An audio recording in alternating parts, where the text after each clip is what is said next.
પોતાનો અવગુણ ન સૂજે એ જ મોહ તેનું.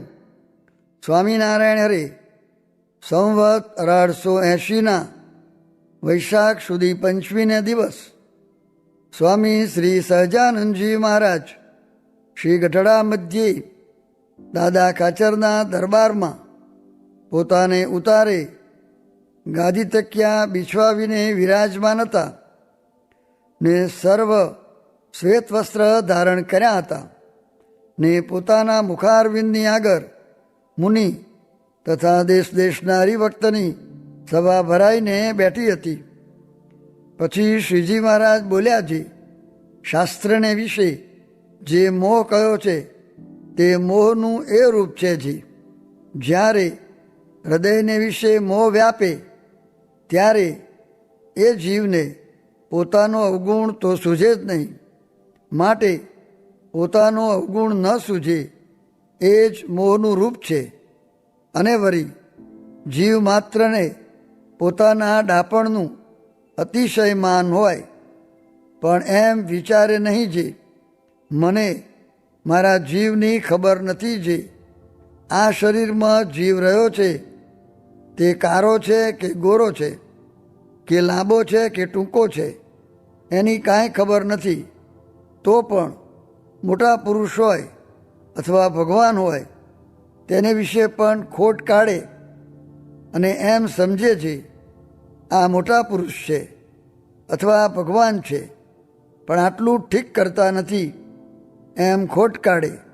પણ એ મૂર્ખો એમ નથી જાણતો જે એ ભગવાન તો અનંતકોટી બ્રહ્માંડને વિશે રહ્યા એવા જે જીવ ને ઈશ્વર તેને જેમ હથેળીમાં જળનું ટીપું હોય ને તેને દેખે તેમ દેખે છે, અને અનંતકોટી બ્રહ્માંડના આધાર છે ને લક્ષ્મીના પતિ છે, અને અનંતકોટી બ્રહ્માંડના કરતા હર્તા છે, અને શેષ શારદા ને બ્રહ્માતિક દેવ તે પણ જેના મહિમાના પારને પામતા નથી, અને નિગમ પણ જેના મહિમાને નેતિ નેતિ કહે છે. માટે એવા જે પરમેશ્વર તેના ચરિત્રને વિશે ને તે ભગવાનની જે સમજણ તેને વિશે જે દોષ દેખે છે તેને વિમુખ અને અધર્મી જાણવો અને સર્વ મૂર્ખનો રાજા જાણવો. અને ભગવાનને ભગવાનના ભક્ત તેની તો અલૌકિક સમજણ હોય તેને દેહાભિમાની જીવ ક્યાંથી સમજી શકે. માટે પોતાની મૂર્ખાઈએ કરીને ભગવાન ને ભગવાનના જે ભક્ત તેનો અવગુણ લઈને વિમુખ થઈ જાય છે, અને એ ભગવાનના ખરેખરા ભક્ત જે સત્પુરુષ હોય તે તો અલૌકિક દ્રષ્ટિએ યુક્ત વર્ત્યા કરે છે. ઇતિ વચનામૃતમ. એવી રીતે ગઢડા મધ્ય પ્રકરણનું 53મું વચનામૃત જે તે થયું. સંઘનું રૂપ કર્યું જે ભેગા રહે પણ સંગ ન કરે, તેમાં ઉનાના શેઠિયાનું દ્રષ્ટાંત દીધું જે 60 માણસ ભેગા રહેતા પણ તેમાં સંગ તો પુરુષ સ્ત્રી ને છોકરો એ 3ને હતો, ને ભગવાનની સ્મૃતિ વિના જે થાય છે તે ખડ ખાય છે. ને સત્સંગી પણ સ્મૃતિ ન કરાવે તો કુસંગી ભૂલાવે એમાં શું કહેવું. ને કામમાંથી પરવારીને પ્રભુ ભજવા એવી તો કોઈએ આશા જ રાખવી નહીં, કેમ જે કોઈનું કામ પૂરું થયું નથી ને થશે પણ નહીં. અને આ જીવને વૃક્ષનો દેહ આવે તેમાં આવરદા તો ઘણી લાંબી, પણ તેમાં પ્રભુ ભજાય નહીં.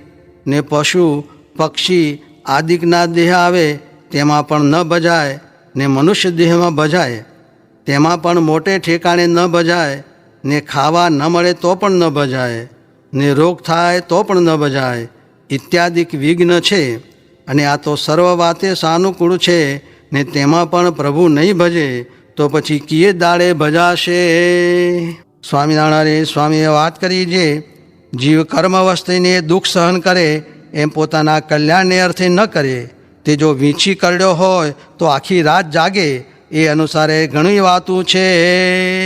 સ્વામિનારાયણ હરે. સ્વામીએ વાત કરી જે વાસનાવાળો અક્ષરધામમાં જાય કે ન જાય એ પ્રશ્નનો ઉત્તર મહારાજે કર્યો, જે લીમડે ઊંચી વસ્તુ બાંધી હોય તેને જે છોડવાનો દાખલો કરતો હોય ને તેનાથી તે ન છૂટે તો તેને બીજો છોડી આપે, તેમ વાસના ટાળવાના ઉપાય કરતો હોય તેને ભગવાન સહાય કરે છે. સ્વામિનારાયણ હરે સ્વામીએ વાત કરી, જે આજ્ઞામાં રહે ને છેટે છે તો પણ અમારા ઢોલિયાની પાસે છે, ને આજ્ઞા નથી પાળતો તે પાસે છે તો પણ છેટો છે, ને ગમે તેવો જ્ઞાની હશે, હેતવાળો હશે ને મોટેરો હશે, પણ આજ્ઞા લોપે તો સત્સંગમાં ન રહેવાય. ત્યાં દ્રષ્ટાંત દીધું છે, પતંગ ઉડાડવાથી છેટો ગયો છે પણ દોરી હાથમાં છે તો સમીપમાં જ છે, તેમ આજ્ઞારૂપી દોરી હાથમાં છે તો મહારાજની પાસે જ છે. સ્વામિનારાયણ હરે સ્વામીએ વાત કરી, છે કોઈકે સ્વામીને કહ્યું છે, આ પ્રાગજીને તમે ઐશ્વર્ય આપ્યું તે છકી ગયો, માટે શેખજીની પેઠે કરો. ત્યારે સ્વામી કહે, આ ઠોઠ બોટ્યું નથી, આ તો પાતાળે પાયા છે, ખરા રાજીપાનું મળ્યું છે. સ્વામિનારાયણ હરે સ્વામીએ વાત કરી, છે હરેક વાત સાંભળીને તે આકારે થઈ જવું એવી તો કોઈ મોટી ખોટ જ નથી. મોટા મુક્તાનંદ સ્વામી આદિ પાસે કોઈ વાત કરે તે પ્રથમ તો સાંભળી રહે, પછી બોલવું ઘટે તો બોલે, નીકળ ન બોલે. આનું મૂળ પ્રતિલોમ છે. સ્વામિનારાયણ હરે સ્વામીએ વાત કરી, છે સંવત 1919ના આસો માસમાં સાંખડા વદને પાદર વાત કરી, છે લોક, ભોગ, દેહ ને પક્ષ એ ચાર તો જીવનું ભૂંડું કરે, ને મહારાજ, આચાર્ય, સાધુ ને સત્સંગી એ ચારનો તો ગુણ જ લેવો એ તર્યાનો ઉપાય છે, ને જો દ્રોહ કરે તો જીવનો નાશ થઈ જાય છે. સ્વામિનારાયણ હરે સ્વામીએ વાત કરી, છે આચાર્ય આદિક ચારનો અવગુણ આવે એ મોટું પાપ છે. બીજા તો અનેક સ્વભાવ હોય પણ એ પાપનું મૂળ છે. તે પાપને વિશે પુણ્યની બુદ્ધિ થાય ને સાધુને વિશે અસાધુની બુદ્ધિ થાય, પછી દ્રોહ થાય, પછી તેનો જીવ નાશ થાય, એવું એ છે. માટે વારંવાર કહેવાનું તાત્પર્ય શું છે, તો એ વાત હૈયામાં રાખીને કોઈ દિવસ એ માર્ગે ચડવું નહીં, ને એની સેવા થાય તો કરવી, નીકર હાથ જોડવા, પણ અવગુણ તો ન જ લેવો. એ અમારો સિદ્ધાંત હતો તે કયો, પીપા પાપ ન કીજીએ તો ધર્મ કિયા 100 વાર, જો કિસી કા લિયા નહીં તો દિયા વાર 1000. સાધુની, મંદિરની, આચાર્યની ને સત્સંગીની સેવા કરવી તો વૃદ્ધિ પમાય, ને દ્રોહ થાય તો જીવનો નાશ થાય.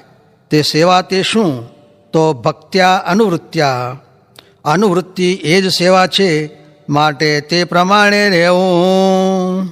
સ્વામિનારાયણ હરે સ્વામીએ વાત કરી, છે મેળે મંડળી ભેળી થઈને મલકની નિંદા કરે છે, તે જો કરશે તો કાઢી મૂકશું, ને જે ધર્મામૃત આપણી ઉપર જ કર્યું છે તે લોપીને ચોર્યું કરે છે, ને લુગડા વધુ રાખે છે, તે ઠીક નહીં પડે. ટીટોળી ઊંચા પગ કરે તેણે કરીને આકાશ નહીં ઝીલાય, તે સારું કાંઈ અટક્યું નહીં રહે, કાઢી જ મૂકશું. કાયું ઝાઝા કગોરડા ને કાયું ઝાઝા કપૂત, હકડી તો મહેડી ભલી ને હકડો ભલો સપૂત. માટે જે રાખતા હોય તે આ ઘડી ચાલવા માંડો, અમારે તો ધર્મ રાખતા જે થાશે તે કરવું છે, એવો ઠરાવ છે. સ્વામિનારાયણ હરે સ્વામીએ વાત કરી, છે ભગવાનના કથા કીર્તન થતા હોય ત્યારે ધ્યાન મૂકી દેવું, કેમ જે એમાંથી જ્ઞાન થાય ત્યારે ધ્યાન ટકે.